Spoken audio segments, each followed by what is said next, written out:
Hello guys, तो आज मैं आप सभी को पढ़ाने वाला हूँ क्लास 12th की केमिस्ट्री का सेकंड चैप्टर सॉल्यूशन। तो चलिए स्टार्ट करते हैं सॉल्यूशन। तो सबसे पहले मैं बता देना चाह रहा हूँ कि सॉल्यूशन में मुझे जो पढ़ाना है इस चैप्टर में, जो टॉपिक पढ़ाना है उसको पहले मैं बता रहा हूँ कि इसमें क्या क्या हमें पढ़ाना है, ठीक है। फिर उसके बाद एक एक करके पढ़ना है कि सॉल्यूशन क्या होता है, फिर उसकी डिफिनेशन मतलब फिर उसके टाइप्स जानेंगे, फिर उसके सांद्रता पद वगैरह सब जानेंगे, कॉन्सेंट्रेशन टर्म्स, फिर और सब जो भी इस टॉपिक में आगे आने वाला है उसके बारे में पहले मैं बता रहा हूँ कि क्या क्या हमें इस चैप्टर में पढ़ना है, ठीक है। उसके बाद एक एक करके पढ़ते हैं, ठीक है। तो पहले क्या है, पहले हमें जानना है कि सॉल्यूशन क्या होता है। क्या सॉल्यूशन क्या होता है? सॉल्यूशन को बोलते हैं, लिखा हुआ है विलियन। तो पहले इसकी डिफिनेशन जाननी है, ठीक है। और इसके एंड इट्स टाइप्स, और इसके टाइप्स जानने हैं कि ये कितने टाइप्स के होते हैं, ठीक है।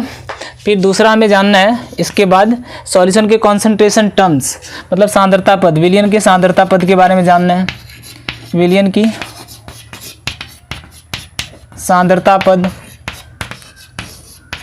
ये जानना है, कॉन्सेंट्रेशन टर्म्स ऑफ सॉल्यूशन। फिर हमें जो तीसरा पढ़ना है वो है इसका नाम है विलयता, विलयता इसको बोलते हैं सॉल्युबिलिटी। तो ये हमें जानना है। इसको पढ़ने के बाद, सांद्रता के पद के पढ़ने के बाद हमें जानना है विलयता क्या होता है। और इसी में आएगा हेनरी का नियम। क्या आएगा? हेनरी का नियम, हेनरीज लॉ। इसी चैप्टर में, इसी टॉपिक में हेनरी का नियम, ठीक है।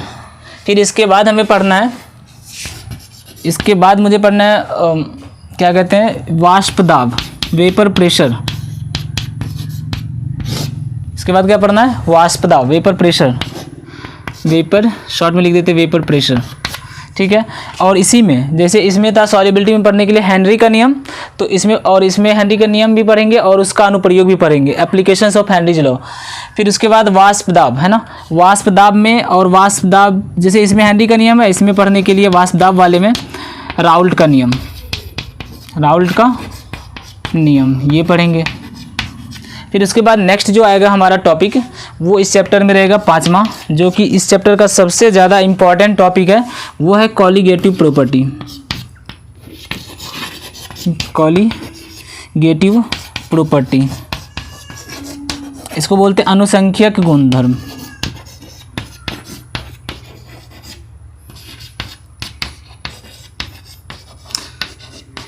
यानी कि ये कॉलीगेटिव प्रॉपर्टी हमें पढ़ना है। इसमें कॉलीगेटिव प्रॉपर्टी जो होती है ना वो चार टाइप्स की होती है, वो चारों को हमें पढ़ना है, ठीक है। तो इसमें जो पहली प्रॉपर्टी है कॉलीगेटिव प्रॉपर्टी यानी अनुसंख्यक गुणधर्म, जो पहला है वो है relative loading of vapour pressure, मतलब वाष्प दाब का आपेक्षिक अवनमन। यही एक एक करके पढ़ना है इसका, वाष्प दाब का आपेक्षिक अवनमन, ठीक है।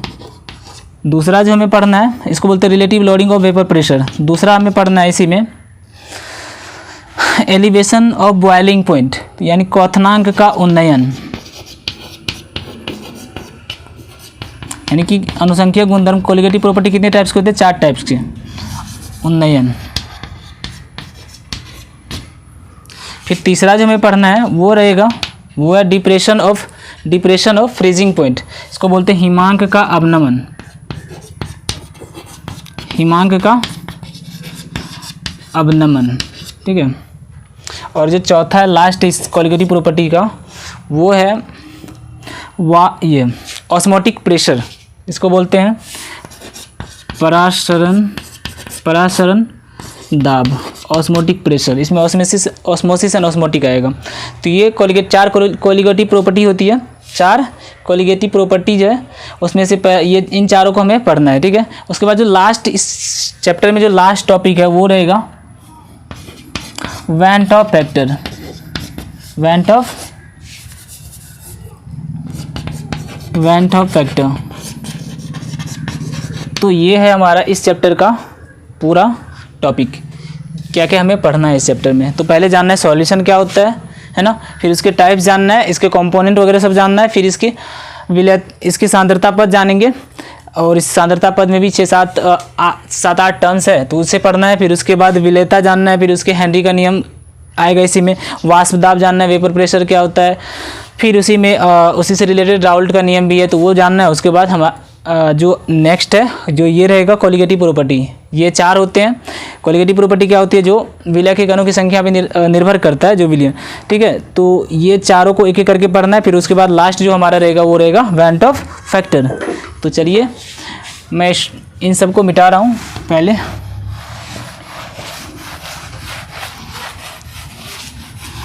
स्टार्ट करते हैं अब पहले सॉल्यूशन, है ना, कि सॉल्यूशन क्या होता है।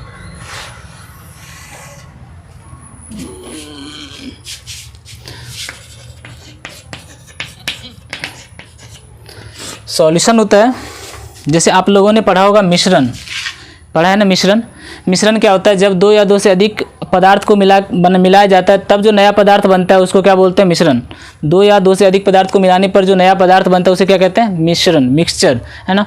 और मिश्रण जो होता है वो कितने प्रकार का होता है, 2 प्रकार का। एक होता है समांगी मिश्रण और दूसरा होता है विषमांगी मिश्रण। समांगी मिश्रण का मतलब होता है कि वह मिश्रण जिसके हर एक भाग में, है ना, जो कंपोनेंट, जो सब्सटेंस की मात्रा होगी वो हर एक जगह पे क्या होगा, समान होगा। हर एक जगह पे जो सब्सटेंस की मात्रा होगी ना वो हर एक जगह पे क्या होगी, समान होगी। और जो विषमांगी मिश्रण होता है उसमें क्या होता है, जैसे आप समांगी और विषमांगी को पहले समझ लो कि क्या होता है मिश्रण में। जैसे मान लेते कि ये एक एग्जाम्पल है समांगी मिश्रण का, है ना। ये है होमोजेनियस मिक्सचर कहते हैं इसको। तो ये होमोजेनियस मिक्सचर का एग्जांपल ले लेते हैं। एक ले लेते हैं विषमांगी मिश्रण का, विषमांगी। तो समांगी का मतलब क्या होता है, इसका मतलब होता है कि जैसे मान लो चीनी और पानी को मिला दो, ठीक है। तो जल और जब चीनी को मिलाओगे तो क्या बनेगा, मिश्रण बन जाएगा। तो इसमें क्या होता है, जब अब चीनी और पानी को जब मिला दोगे इसमें तब जो विलयन बनेगा, जो मतलब मिक्सचर बनेगा, इसमें आप यहाँ से पानी को उठाओ, मतलब यहाँ से इस भाग, इस भाग मतलब इस मिक्सचर के इस भाग को देखो, या यहाँ से कुछ पानी को उठाओ, यहाँ से उठाओ, यहाँ से उठाओ, हर एक जगह पे चीनी की मात्रा समान मिलेगी। आप यहाँ से इस कोने से उठाओ पानी को, इस कोने से, चूँकि चीनी और पानी मिक्स है ना, इस मिक्सचर को यहाँ से उठाओ, यहाँ से उठाओ, यहाँ से उठाओ, यहाँ कहीं से भी उठाओगे तो हर एक जगह पे चीनी और पानी की मात्रा, यानी कि चीनी की मात्रा जो कि वो क्या समान रहेगी, इसीलिए इसको बोलते हैं समांगी मिश्रण। लेकिन जैसे इसमें एग्जाम्पल ले लो, विषमांगी मिश्रण में बालू और पानी का ही ले लो, बालू प्लस जल। इसमें हमने ले लिया चीनी प्लस जल, तो ये समांगी मिश्रण हो गया। लेकिन ये विषमांगी मिश्रण हो जाता है। विषमांगी मिश्रण मतलब इसमें अगर बालू और पानी को हम मिलाएं ना तो कहीं से उठाओगे तो कहीं पे बालू ज़्यादा दिखेगा, कहीं पे कम दिखेगा। तो यानी कि यहाँ पे समान मात्रा में बालू, यानी कि ये जो सब्सटेंस है, जो पदार्थ है, समान मात्रा में हर एक जगह पे समान मात्रा में उपस्थित नहीं है। लेकिन समांगी मिश्रण में हर एक जगह पे जो सब्सटेंस है वो इक्वल मात्रा में क्या उपस्थित है, इसीलिए इसको बोलते हैं समांगी मिश्रण, इसको बोलते हैं विषमांगी मिश्रण। तो हमें क्या पढ़ना है, समांगी मिश्रण। समांगी मिश्रण को ही क्या कहते हैं, विलयन। तो सॉल्यूशन, है ना। तो सॉल्यूशन क्या होता है, solution is the homogeneous mixture of two, solution is the homogeneous mixture of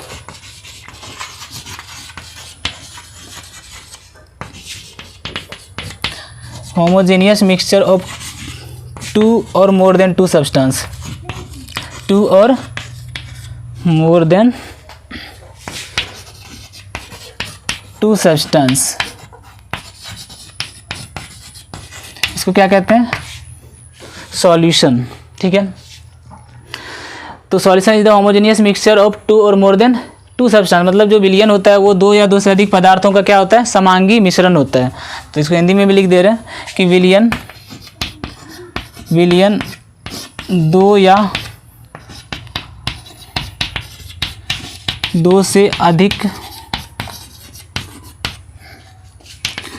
पदार्थों का या अवयवों का, पदार्थों लिखो या अवयवों का समांगी मिश्रण होता है।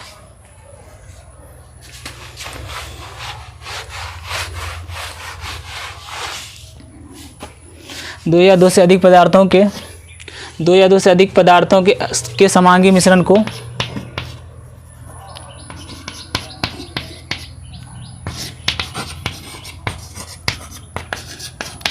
विलयन कहा जाता है।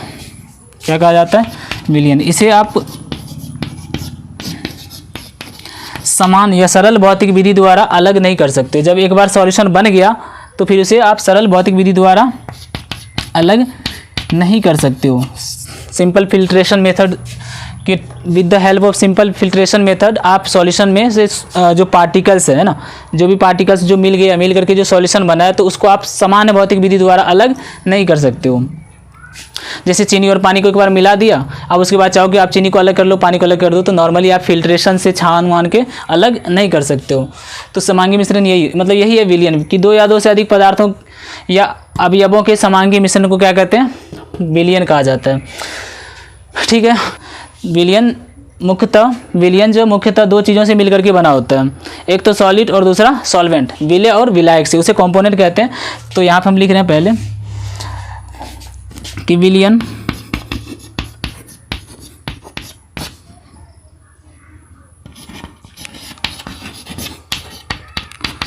दो चीज़ों से मिलकर बना होता है।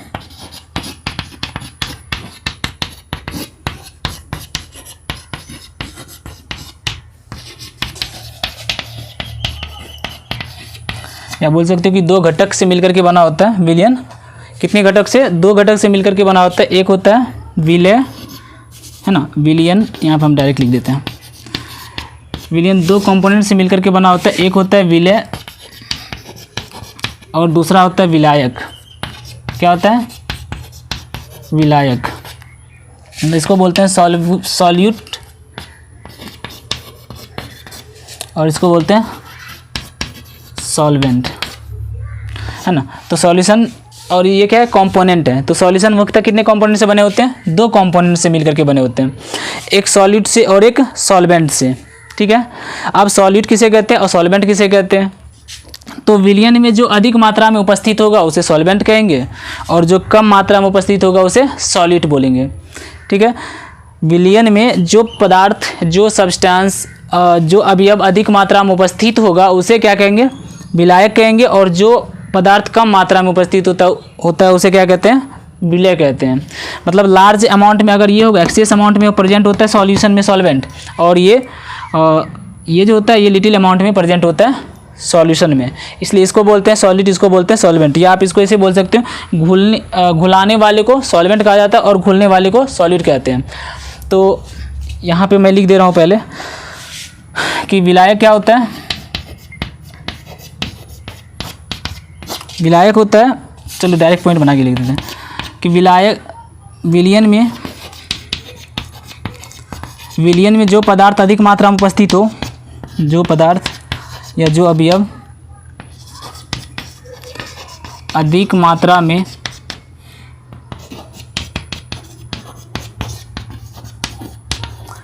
उपस्थित होता है उसे विलायक एवं जो पदार्थ कम मात्रा में उपस्थित हो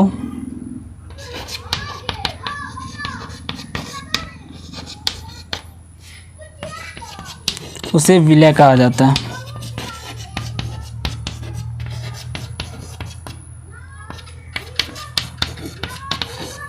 तो ये हो गया विलय और विलायक, कि विलयन में जो पदार्थ अधिक मात्रा में होगा उसे विलायक कहेंगे, और जो पदार्थ कम मात्रा में उपस्थित होगा उसे क्या कहेंगे? विलय कहेंगे। ठीक है। विलायक जो होता है वो विलयन के भौतिक अवस्था को निर्धारित करता है। मतलब अगर विलायक लिक्विड होगा तो विलयन भी लिक्विड होगा, अगर विलायक सॉलिड होगा तो विलयन भी सॉलिड होगा, अगर विलायक गैस होगा तो विलयन भी गैस होगा। यानी कि विलायक ही विलयन के भौतिक अवस्था को क्या करता है? निर्धारित करता है। तो यहाँ पे एक पॉइंट ये भी लिख देते हैं कि विलयन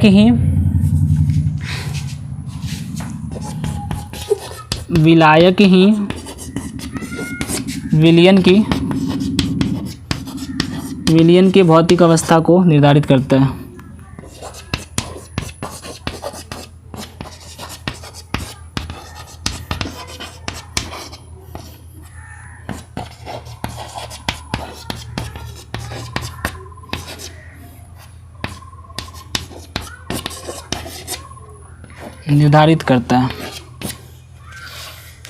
तो याद क्या रखना है कि सॉलिड और सॉल्वेंट को हम मिलाते हैं, सॉलिड प्लस सॉल्वेंट को जब मिलाते हैं तो क्या बनता है, सॉल्यूशन बनता है ना। और सॉल्यूशन में जो पदार्थ अधिक मात्रा में होगा उसे सॉल्वेंट बोलेंगे और जो पदार्थ कम मात्रा में होगा उसे सॉलिड बोलेंगे।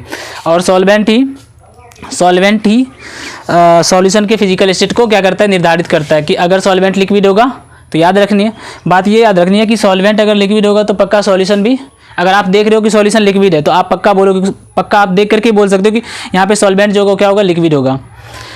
जबकि सॉलिड लिक्विड भी हो सकता है, सॉलिड भी हो सकता है, गैस भी हो सकता है ना। तो सॉल्वेंट अगर मान लो कि अगर सॉल्यूशन सॉलिड दिख रहा है तो आप डायरेक्ट वहाँ पे बोलोगे कि सॉल्वेंट क्या है, सॉलिड है, ठीक है। गैस अगर सॉल्यूशन अगर गैस है तो वहाँ पे जो सॉल्वेंट होगा वो क्या होगा, गैस होगा, क्योंकि सॉल्वेंट ही उसके नेचर को बताता है, किसके, सॉल्यूशन के नेचर को, कि सॉल्यूशन किस टाइप का है, ठीक है। उसके बाद विलियन जो होता है कंपोनेंट के आधार पे कई टाइप में बांटा जाता है, बांट दिया गया है विलियन को कंपोनेंट के आधार पे। कई किसी बुक में 3-4 भाग मतलब पार्ट में बांट देते हैं, किसी में 2 पार्ट में बांट दिया गया है। तो हमारे सिलेबस में जो पढ़ने के लिए वो कंपोनेंट के आधार पे वो उसका नाम है द्विअंगी विलियन, मतलब बाइनरी सॉल्यूशन। वैसे आप पढ़ोगे कहीं पे तो मिलेगा कि विलियन को 3 या 4 भाग में बांट देते हैं, कहीं पे 2 भाग में मिल जाएगा आपको, जैसे द्विअंगी विलियन और बहुअंगी विलियन। कहीं पे रहेगा कि द्विअंगी विलियन, त्रिअंगी विलियन, चतुरंगी विलियन, और वैसे ही रहता है कि binary solution, ternary solution, quaternary solution. तो हम लोग क्या करते हैं, जो हमारे सिलेबस में पढ़ने के लिए सिर्फ बाइनरी सॉल्यूशन पढ़ने के लिए द्विअंगी विलियन, मतलब ये द्विअंगी का मतलब क्या होगा, जिसमें 2 अंग हो, 2 अंग का मतलब जिसमें 2 कंपोनेंट प्रेजेंट हो, उसको क्या बोलते हैं, द्विअंगी विलियन। तो हमारे जो सिलेबस में पढ़ने के लिए वो क्या है, बाइनरी सॉल्यूशन के बारे में ही पढ़ने के लिए। अब बहुअंगी विलियन का मतलब हो गया पॉलिनरी सॉल्यूशन जो होता है, उसमें क्या हो गया, 3 या 3 से अधिक अगर कंपोनेंट उपस्थित हो। अब 3 या 3 से अधिक में क्या होगा, सॉल्वेंट तो एक ही होगा लेकिन सॉलिड 1 से अधिक होगा, 1 से अधिक हो सकता है, ठीक है। तो बहुअंगी अगर है तो 1 से अधिक होगा सॉलिड और सॉल्वेंट 1 होगा। जबकि अगर बाइनरी सॉल्यूशन है, क्या बाइनरी सॉल्यूशन, यानी कि यहाँ पर हम लिख दे रहे हैं कि जो हमारे सिलेबस में पढ़ने के लिए वो है द्विअंगी विलियन, द्विअंगी विलियन तो बोलते हैं बाइनरी सॉल्यूशन। बाइनरी सॉल्यूशन किसे कहते हैं, जिसमें एक विलायक और एक विलय उपस्थित हो, जिसमें क्या हो, एक विलायक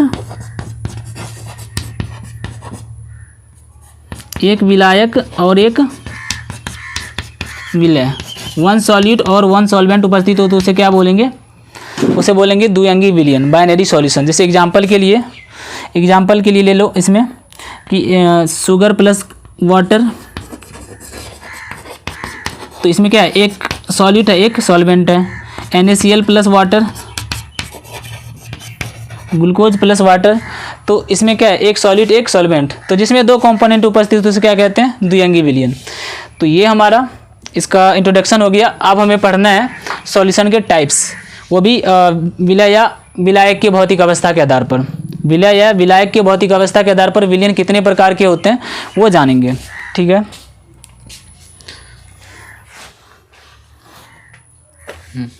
तो क्या है विलियन का प्रकार, टाइप्स ऑफ सॉल्यूशन।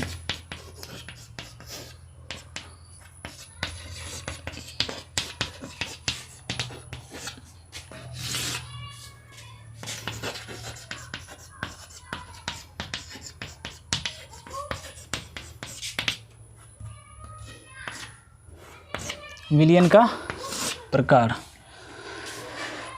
तो विलय या विलायक के भौतिक अवस्था के आधार पर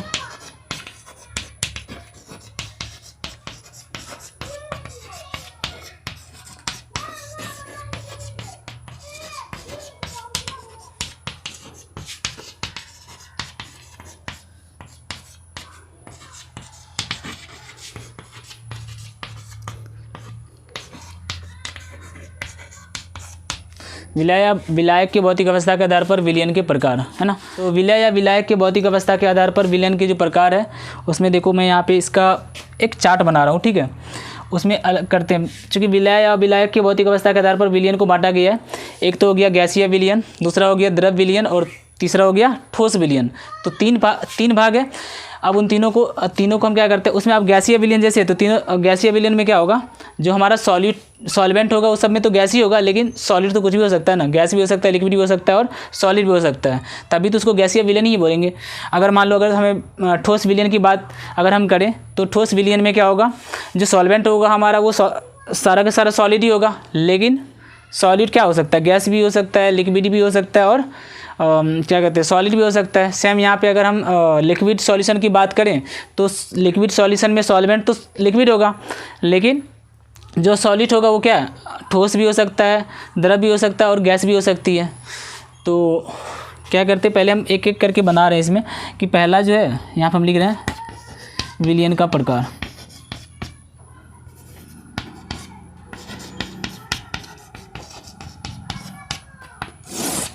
ठीक है, फिर उसके बाद यहाँ पे हम लिख रहे हैं सॉल्यूट, जो विलय होगा वो क्या होगा, और यहाँ पे सॉल्वेंट, यहाँ पे लिखते हैं टाइप्स ऑफ सॉल्यूशन।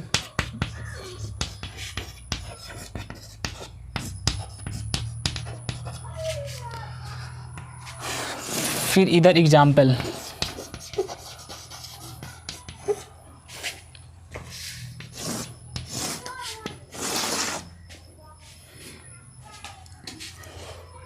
तो पहला जो होगा वो है पहला जो है वो क्या है, गैस सॉल्यूशन। पहला क्या है, गैस सॉल्यूशन यानी कि गैसीय विलयन। तो गैसीय विलयन में क्या होगा, जो हमारा सॉल्वेंट होगा वो तो गैस ही होगा,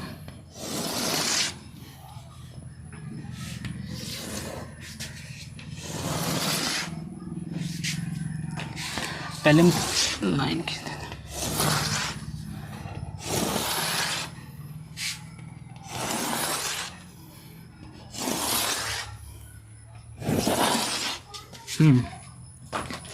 अब एक चीज़ देखो, दूसरा है, पहला है गैसीय सॉल्यूशन, गैसीय विलयन। दूसरा है लिक्विड सॉल्यूशन,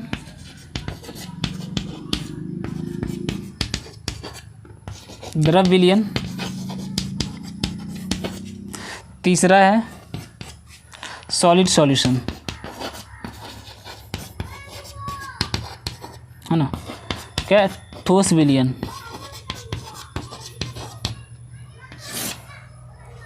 तो अब एक एक कर देखो, पहला क्या है, गैस सॉल्यूशन, है ना।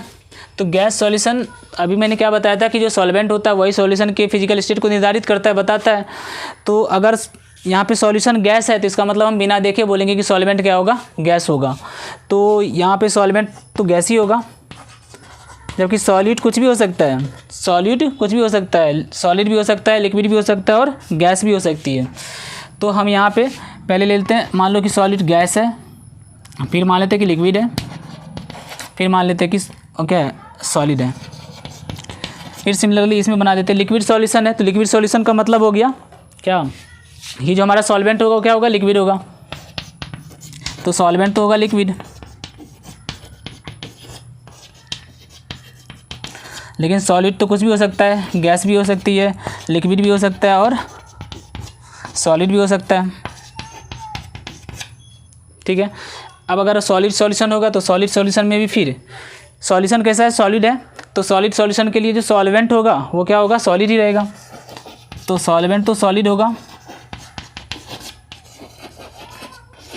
लेकिन जो सॉलिड होगा वो हमारा क्या, गैस भी हो सकती है, लिक्विड भी हो सकता है और सॉलिड भी हो सकता है।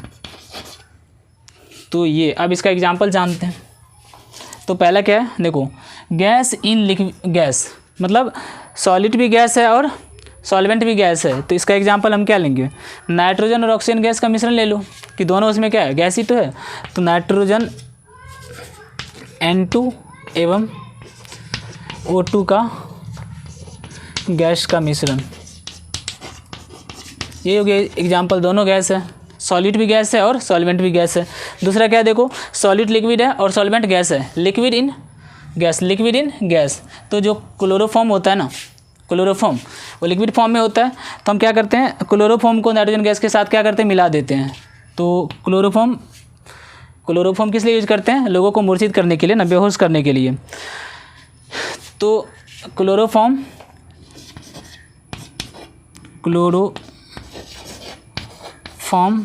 इसका फार्मूला होता है CHCl3। क्लोरोफॉर्म का N2 गैस, नाइट्रोजन गैस के साथ मिश्रण।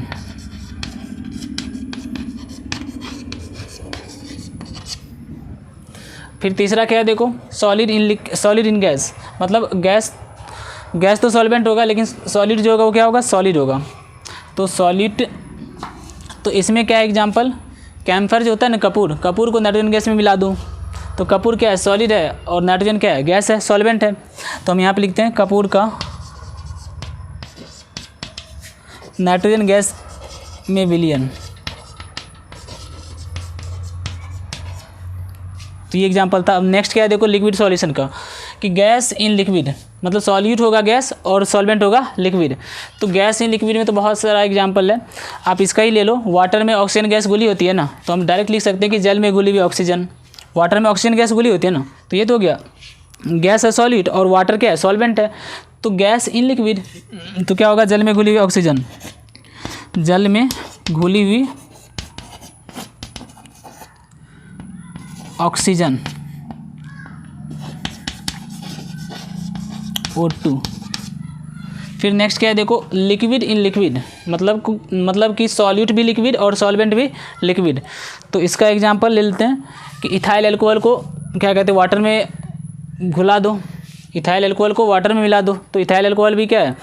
जो इथेनॉल होता है, इथेनॉल भी लिक्विड है और वाटर भी लिक्विड है। इथेनॉल को सॉल्यूट मान लो और वाटर को सॉल्वेंट मान लेते हैं, तो क्या होगा? इथेनॉल का जल में विलयन। तो इसको हम लिख सकते हैं कि जल में घुले हुए इथेनॉल, जल में घुले हुए इथेनॉल, इथेनॉल को इथाइल अल्कोहल भी बोलते हैं, इथेनॉल। इसका फॉर्मूला होता है C2H5OH। तो जल में घुले हुए इथेनॉल, मतलब दोनों क्या है? लिक्विड ही है। नेक्स्ट क्या देखो, solid in liquid, solid in liquid. तो सॉल्यूट होगा सॉलिड और लिक्विड होगा सॉल्वेंट, ठीक है। तो इसका एग्जांपल क्या हो सकता है? तो ये तो बहुत सारा है। चीनी हो गया, मान लो चीनी को मान लो सॉल्यूट और वाटर को मान लो सॉल्वेंट। नमक NaCl को मान लो सॉल्यूट और ये हो जाएगा। तो ग्लूकोज लिक्विड ले लो, ग्लूकोज पानी का ले लो, चीनी पानी का ले लो। तो यहाँ पर हम लिख देते हैं जल में घुले हुए, जल में घुले हुए या घुली हुई चीनी। सुक्रोज भी है, चीनी, ठीक है। चीनी का फॉर्मूला क्या होता है? C12H22O11। तो ये हो गया एग्जाम्पल। अब नेक्स्ट क्या है देखो, गैस इन सॉलिड, मतलब सॉलिड रहेगा गैस और सॉलिड रहेगा, सॉलिड रहेगा गैस और सॉलिड रहेगा सॉल्वेंट, ठीक है। तो इसका एग्जांपल क्या है? तो इसमें सॉलिड में ले लो हाइड्रोजन गैस। इसका एग्जांपल होता है कि हाइड्रोजन गैस को क्या किया जाता है? पैलेडियम के साथ पैलेडियम में मिला दिया जाता है। तो हाइड्रोजन का पैलेडियम में विलयन। पैलेडियम क्या होता है? एक पैलेडियम जो होता है ना, वो एक सॉलिड मेटल, मतलब क्या है? ठोस धातु होता है और जो कि सोना चांदी से भी महंगा होता है। तो उसके साथ क्या कहता है? हाइड्रोजन गैस को मिक्स कराया जाता है। तो यहाँ पे लिखेंगे इसका एग्जांपल H2 गैस का, मतलब हाइड्रोजन गैस का पैलेडियम में विलयन, पैलेडियम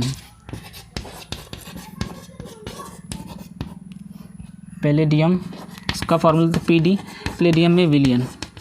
दोनों मतलब सॉलिड है पैलेडियम और गैस क्या है? हाइड्रोजन गैस, मतलब सॉलिड है हाइड्रोजन गैस। अच्छा देखो, अब फिर क्या है? Liquid in solid, liquid in solid. तो इसका जो एग्जांपल है लिक्विड इन सॉलिड है ना, तो मरकरी जो पारा होता है, पारे का क्या किया जाता है ना, डेंटल क्लिनिक वगैरह सब में क्या किया जाता है? वो एमलगम बनाया जाता है, वो दांत में कैविटी को भरने के लिए, दांत में जो वो बीच में खाली जगह सब होती है उसको भरने के लिए एमलगम का यूज करते, वो पारे के साथ सिल्वर वगैरह सब मिलाया जाता है। तो हम यहाँ पे डायरेक्ट लिख दे रहे हैं कि जो पारे है, पारा जो है, पारा लिक्विड है, मतलब वो लिक्विड भी है और उसको हम सॉलिड मानते हैं। तो पारे का चांदी के साथ अमलगम या पारे का सोडियम के साथ एमलगम। तो आप यहाँ पे देते हैं पारे यानी Hg, पारे का चांदी के साथ अमलगम, एमलगम होता है दो या दो से अधिक पदार्थों का मिश्रण। ठीक है, अब लास्ट क्या है देखो, सॉलिड का सॉलिड में, दोनों सॉलिड होना चाहिए। तो सॉलिड का सॉलिड में जैसे आप जितना भी ज्वेलरी वगैरह सब होता है ना, तो ज्वेलरी सब जो बनाया जाता है उसमें सोना के साथ देखते हो कुछ इम्प्योरिटीज, मतलब कुछ मेटल्स वगैरह सब मिलाया जाता है। जैसे कॉपर को ही मिला दो तो कॉपर का सोने में विलीन कर दो तो दोनों सॉलिड हो जाएगा। तो यहाँ पे होगा कि कॉपर मतलब Cu का सोने का जो होता है सिंबल Au होता है, सोने में विलियन। तो ये था विलियन का क्या प्रकार, on the basis of physical state of solid and solvent particles, है ना। विलय या विलायक की भौतिक अवस्था के आधार पर विलियन का प्रकार।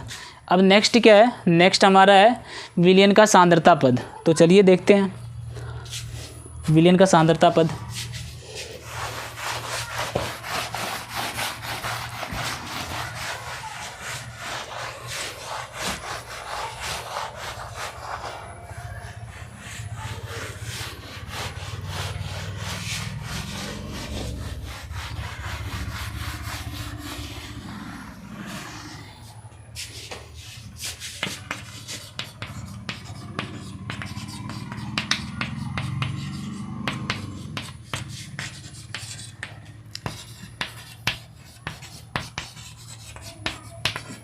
concentration terms of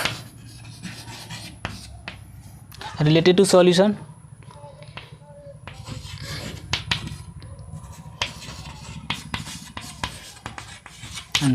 विलियन से जुड़े सांद्रता पद। तो विलियन से जुड़े सांद्रता पद को क्या है, हम यहाँ पे लिख दे रहे हैं जो सांद्रता पद हमारा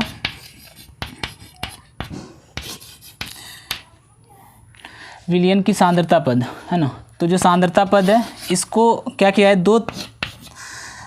दो भाग में कैटेगराइज कर दिया गया है। जो सांद्रता पद है इसे दो तरीके से अलग किया है। एक तो आयतन से संबंधित जो भी है उसको एक तरफ कर दिया, एक जो मास से संबंधित है मतलब द्रव्यमान से संबंधित है उसको एक भाग में कर दिया। तो सांद्रता पद को दो भाग में बांट दिया गया। एक तो हो गया आयतन संबंधी, आयतन से संबंधित,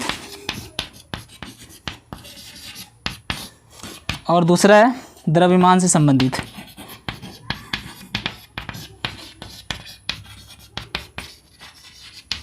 तो जो आयतन से संबंधित है उसको मतलब इसको बोलते हैं वॉल्यूम रिलेटेड। एक तो हो गया वॉल्यूम रिलेटेड और दूसरा हो गया मास रिलेटेड।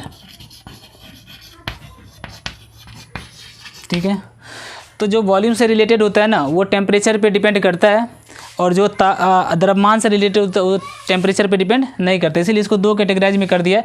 जो भी आयतन से संबंधित होगा वो ताप पे निर्भर करेगा, और जो द्रव्यमान से संबंधित होगा वो ताप पे निर्भर नहीं करेगा। क्योंकि ताप के बढ़ाने से, टेम्परेचर के बढ़ाने से क्या होता है, वॉल्यूम जो होता है वो एक्सपेंड करता है या फिर कॉन्ट्रैक्ट होता है ना। वॉल्यूम बढ़ता है या घटता है, तो ताप के बढ़ाने से वॉल्यूम घटता है या बढ़ता है। इसीलिए आयतन से संबंधित जो भी कॉन्सेंट्रेशन टर्म्स होगा वो डिपेंड करेगा किस पे, ताप पे।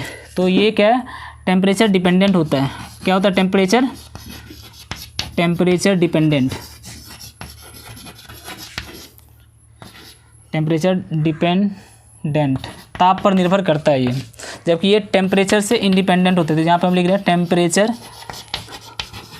Independent, temperature independent. तो याद रखना है कि जो भी आयतन से संबंधित कॉन्सेंट्रेशन टर्म्स होंगे वो ताप पर निर्भर करेगा, और जो भी द्रव्यमान से संबंधित कॉन्सेंट्रेशन टर्म्स होंगे, जो सांद्रता पद होंगे, वो टेम्परेचर पे निर्भर नहीं करेगा। यानी कि ये ताप पर निर्भर करता है, ये ताप पे निर्भर नहीं करता है। ठीक है, तो इसमें क्या क्या है देखो, इसमें है कि द्रव्यमान से संबंधित है तो नहीं, आयतन संबंधित है। तो इसका जो पहला है वो आयतन प्रतिशत, क्या है, आयतन प्रतिशत, इसको बोलते हैं volume by volume, percentage by volume बोलते हैं, परसेंटेज बाय वॉल्यूम। ठीक है, दूसरा जो इसमें है कॉन्सेंट्रेशन टर्म्स जो आयतन से संबंधित है वो है आपका आयतन, द्रव्यमान आयतन प्रतिशत, द्रव्यमान आयतन प्रतिशत। ठीक है, क्या है दूसरा, द्रव्यमान आयतन प्रतिशत। इसको बोलते हैं weight by volume percentage, weight by volume percentage. द्रव्यमान और आयतन है तीसरा जो आयतन संबंधी है वो है मोलैरिटी। आप लोगों ने 11th क्लास में भी पढ़ रखा होगा ये मोलैरिटी, मोलरता, ये ताप पर निर्भर करता है, ठीक है। और जो इसका चौथा है वो है नॉर्मैलिटी, नॉर्मैलिटी, इसको बोलते हैं नॉर्मलता, नॉर्मलता। तो ये चारों जो टर्म्स है कॉन्सेंट्रेशन टर्म्स वो वॉल्यूम से संबंधित है, आयतन से संबंधित है। तो ये चारों क्या होगा, ताप के बढ़ाने या घटाने से इस पे प्रभाव पड़ेगा। किन सब पे, आयतन प्रतिशत पे, द्रव्यमान आयतन प्रतिशत पे, मोलैरिटी पे और नॉर्मैलिटी पे, ठीक है। अब इधर क्या है, द्रव्यमान से संबंधित, जो द्रव्यमान से संबंधित कॉन्सेंट्रेशन टर्म्स है उसमें है पहला तो वही है द्रव्यमान प्रतिशत, क्या द्रव्यमान प्रतिशत, इसको बोलते हैं weight by weight percentage, weight by weight percentage या बाय परसेंटेज बाय मास। दूसरा जो इसमें है वो है मोल फ्रैक्शन, क्या है, मोल फ्रैक्शन, इसको बोलते हैं मोल प्रभाज, मोल प्रभाज या इसी को बोलते हैं मोल अंश, क्या है, मोल प्रभाज या मोल अंश। तो दूसरा हो गया मोल फ्रैक्शन, इस पे ताप का कोई प्रभाव नहीं पड़ता है। तीसरा है इसमें था मोलरता, क्या था, मोलरता, इसमें है मोललता, ये मोलैरिटी है, ये होगा मोलैलिटी, मोलैलिटी। तो ये है मोललता, तो मोललता पर भी ताप का कोई प्रभाव नहीं पड़ता है। और जो इसमें लास्ट होगा वो है पीपीएम, क्या है, पीपीएम, इसको बोलते हैं पार्ट्स पर मिलियन, पार्ट्स पर मिलियन, मतलब मिलियन में ना कितने पार्टिकल्स, मतलब 10 लाख में पार्टिकल्स के कितने भाग मौजूद होता है ना मिलियन में, उसी को बोलते हैं पार्ट्स पर मिलियन। तो ये है हमारे सांद्रता पद, तो इसको एक एक करके हमें पढ़ना है, ठीक है। तो बता दे रहा हूँ पहले कि सांद्रता पद को देखो दो भागों में बांटा गया, एक तो हो गया आयतन से संबंधित, एक हो गया द्रव्यमान से संबंधित है। जो भी आयतन से संबंधित होगा वो ताप पर निर्भर करेगा और जो भी द्रव्यमान से संबंधित होगा वो ताप पर निर्भर नहीं करेगा। जो आयतन संबंधी है वो क्या क्या है, देखो लिखा हुआ आयतन प्रतिशत, फिर क्या है द्रव्यमान आयतन प्रतिशत, मोलैरिटी और नॉर्मैलिटी, ये चारों ताप पर निर्भर करता है। इधर क्या है द्रव्यमान प्रतिशत, दूसरा मोल फ्रैक्शन, इसको ही बोलते हैं मोल प्रभाज या मोल अंश, ठीक है, मोलैलिटी और पीपीएम, ये चारों टेम्परेचर पे डिपेंड नहीं करता है। तो आज का लेक्चर मैं यहीं पे समाप्त करता हूँ। अगले लेक्चर में लेकर आऊँगा इसी का, ये सांद्रता पद को हमें पढ़ेंगे एक एक करके और इस पर क्वेश्चंस भी करेंगे साथ में प्रैक्टिस। तो तब तक पढ़ाई करते रहिए, मिलते हैं अगले लेक्चर में।